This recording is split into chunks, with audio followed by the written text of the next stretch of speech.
नमस्कार, मेरा नाम नवनीत मिश्रा है और मैं आपका अपने चैनल नवनीत मिश्रा इकोनॉमिक्स वाले पे स्वागत करता हूँ।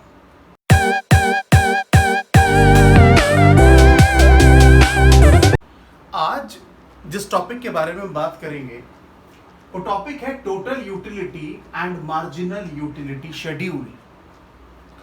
यानी कि याद रखिएगा, इकोनॉमिक्स में कभी भी किसी भी टर्म के साथ अगर शेड्यूल वर्ड जुड़ जाता है, इसका मतलब आपको टैबुलर रिप्रेजेंटेशन के थ्रू उस कॉन्सेप्ट को समझाना पड़ेगा। यानी कि टोटल यूटिलिटी और मार्जिनल यूटिलिटी शेड्यूल का मतलब हुआ कि आपको टोटल यूटिलिटी और मार्जिनल यूटिलिटी को एक टेबल की फॉर्मेट में समझाना होगा या टेबल बनाकर दिखाना होगा। अब कई बार ये सवाल स्टूडेंट्स के दिमाग में रहता है, बच्चे सोचते हैं कि भाई अगर टोटल यूटिलिटी और मार्जिनल यूटिलिटी का शेड्यूल पेपर में बनाने को आ गया तो कई बार टीचर पूछेगा भी। यानी कि एक क्या कोई आसान तरीका है जिससे कि हम आसानी से कम एक शेड्यूल याद कर लें कि अगर टीचर टोटल यूटिलिटी और मार्जिनल यूटिलिटी का शेड्यूल बनाने को पेपर में कहे तो हम कैसे बनाएंगे, वो आसान वैल्यूज क्या है। तो आज मैं आपको एक सिंपल और आसान, बहुत आसान वैल्यू बताता हूं जिसको अगर आप याद कर लें, दिमाग में बैठा लें, तो आप आसानी से एग्जाम में टोटल यूटिलिटी और मार्जिनल यूटिलिटी का शेड्यूल बना लेंगे।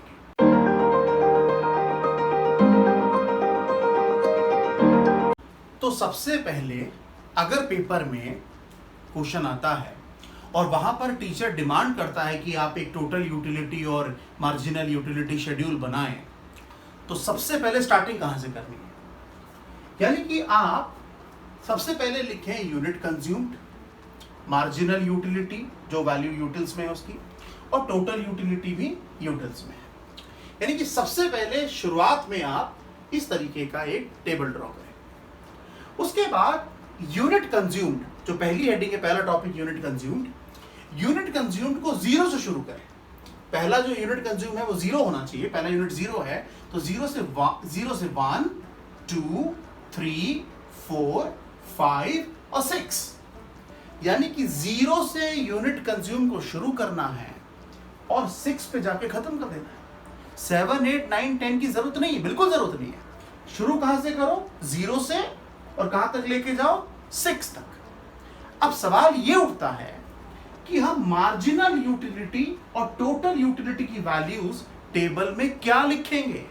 ये बात हमें नहीं भूलनी चाहिए कि जो मार्जिनल यूटिलिटी का कॉन्सेप्ट है उसमें हम जब मार्जिनल यूटिलिटी की वैल्यूज लिखें तो हमें ये बात पता होनी चाहिए कि मार्जिनल यूटिलिटी की वैल्यू लगातार फॉल करती है, कम होती जाती है।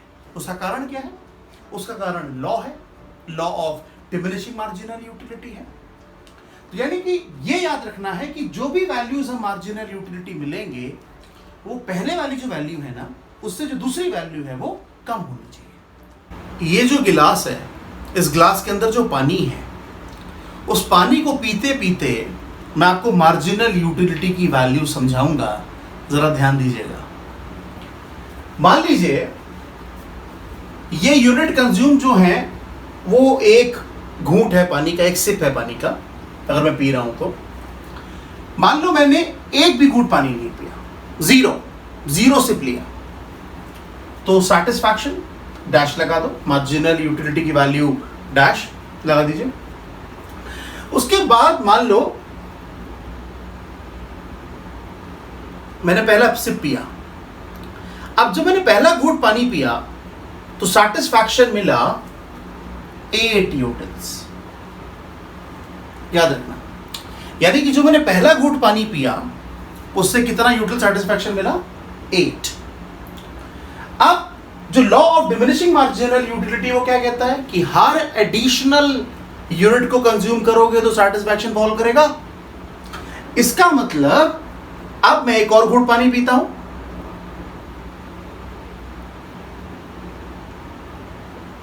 इस बार जो पहले घूंट पानी पिया था ना उसका सैटिस्फैक्शन ज्यादा था, इस वाले का भी सैटिस्फैक्शन है मगर पहले वाले से कम है।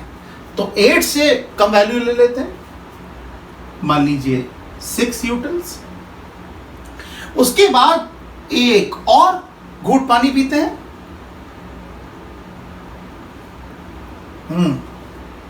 इस बार सैटिस्फैक्शन और कम, चलिए 4 यूटिल्स। उसके बाद एक और घूंट पानी पीते हैं,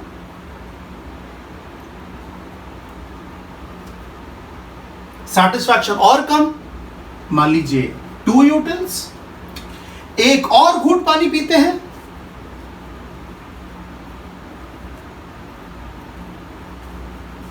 सैटिस्फैक्शन 0 यूटिल्स। यानी कि ये जो वैल्यूज मैंने ली 8, 6, 4, 2, 0, यानी कि अगर आप देखें तो 5 घूंट मैंने पानी पिया, सैटिस्फैक्शन कितना हो गया 0, मार्जिनल वैल्यू कितनी थी 0। वह उसके बाद अगर मान लो मैं एक और घूंट पानी पीता, सैटिस्फैक्शन मिल चुका है, और पानी नहीं चाहिए, मगर अगर मैं और पानी कंज्यूम करता, एक घूंट पानी और पीता, तो सैटिस्फैक्शन नेगेटिव में चला जाता, यानी कि -2।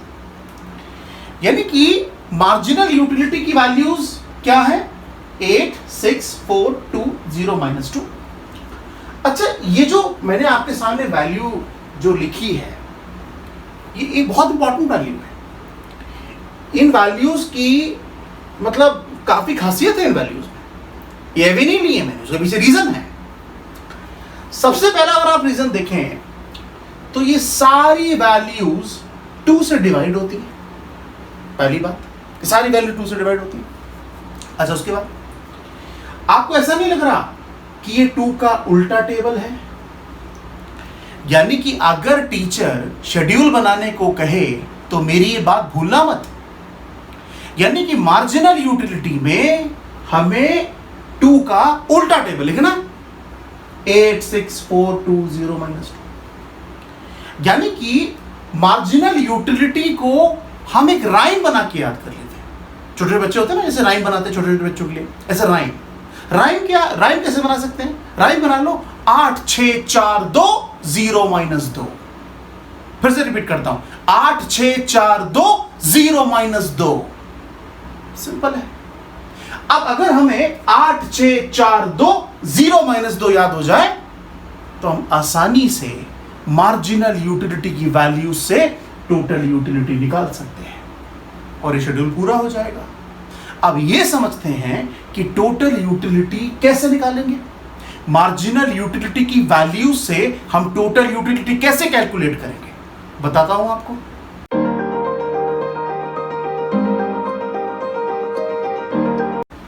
अब इस टेबल को कंप्लीट करने के लिए हमें टोटल यूटिलिटी की वैल्यू को पूरा करना है, और कैसे करेंगे, बहुत सिंपल है।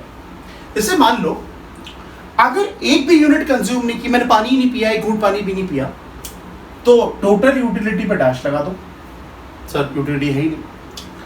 अगर एक घूंट पानी पिया तो कितना सैटिस्फैक्शन, 8 यूटिल्स का। यह बात भी याद रखने की है कि पहले यूनिट पर टोटल यूटिलिटी और मार्जिनल यूटिलिटी की वैल्यू सेम होती है, यानी कि जो मार्जिनल यूटिलिटी की वैल्यू होगी वो टोटल यूटिलिटी के बराबर होगी, और जो टोटल यूटिलिटी की वैल्यू होगी वो मार्जिनल यूटिलिटी के बराबर होगी, मगर कहां, सिर्फ और सिर्फ पहले यूनिट पर। मगर अगर मैंने 2 घूंट पानी पिया तो टोटल यूटिलिटी कितनी होगी, कुछ क्या करना है, 8 + 6, 8 + 6 कितना हो गया 40। तो अगली टोटल यूटिलिटी कितनी होगी 40। अब मान लो मैंने 3 घूंट पानी पिया, तो कैसे निकालोगे, 8 + 6 + 4, तो 8 और 6 14 और 14 4 18, यानी कि 18 यूटिल्स। 4 घूंट पानी पिया तो कितना होगा, 8 + 6 + 4 + 2 = 8 और 6 14, 14 और 4 18, 2 20, यानी कि 20 यूटिल्स। अब इसमें अगर 0 ऐड कर देंगे तो 8 + 6 + 4 + 2 + 0 = कितना होगा, 20 ही होगा। और लास्ट में अगर आप देखें तो -2 है, इसका मतलब 8 + 6 + 4 + 2 + 0 plus -2 is equal to 80 newtons. यानी कि 8, 14, 18, 20, 20, 18 ये किसकी वैल्यूज है? टोटल यूटिलिटी की। तो यहां पर हम इस तरीके से मार्क कर सकते हैं कि 8, 6, 4 और 2 पर मार्जिनल यूटिलिटी क्या है? पॉजिटिव है। यहां पर क्या है? 0 है। और यहां पर क्या है? नेगेटिव है। इसका मतलब मार्जिनल यूटिलिटी की वैल्यू पॉजिटिव, 0 और नेगेटिव भी होती है। तो स्टूडेंट्स, अगर टीचर पेपर में मार्जिनल यूटिलिटी और टोटल यूटिलिटी का शेड्यूल पूछे तो कुछ नहीं करना है, सीधा मार्जिनल यूटिलिटी की राइम याद करनी है। और वो राइम क्या है? 8, 6, 4, 2, 0 -2। 8, 6, 4, 2, 0 -2। अगर ये वैल्यू याद कर लो तो भैया पूरा टोटल, पूरा शेड्यूल इकट्ठा बना दोगे, पूरा शेड्यूल कंप्लीट हो जाएगा। मार्जिनल यूटिलिटी भी, टोटल यूटिलिटी भी, और आसानी से समझ भी आ जाएगा। और एक और चीज, मार्जिनल यूटिलिटी की वैल्यू पॉजिटिव भी होती है, 0 भी होती है और नेगेटिव भी होती है। 8, 6, 4, 2, 0 -2। अगर ये राइम याद कर लो तो जिंदगी में मार्जिनल यूटिलिटी और टोटल यूटिलिटी के शेड्यूल को नहीं भूलोगे। और ये जो वैल्यू है ना मार्जिनल यूटिलिटी की, वो आगे कई सारे कॉन्सेप्ट्स में तुम इस्तेमाल कर सकते हो। तो अब आपसे मुलाकात मेरी अगली वीडियो में होगी, और अगले वीडियो में इकोनॉमिक्स का कोई और इंपॉर्टेंट टॉपिक लेके आऊंगा और आपके साथ डिस्कस करूंगा। तो मिलते हैं आपसे अगली वीडियो में, तब तक के लिए नमस्कार।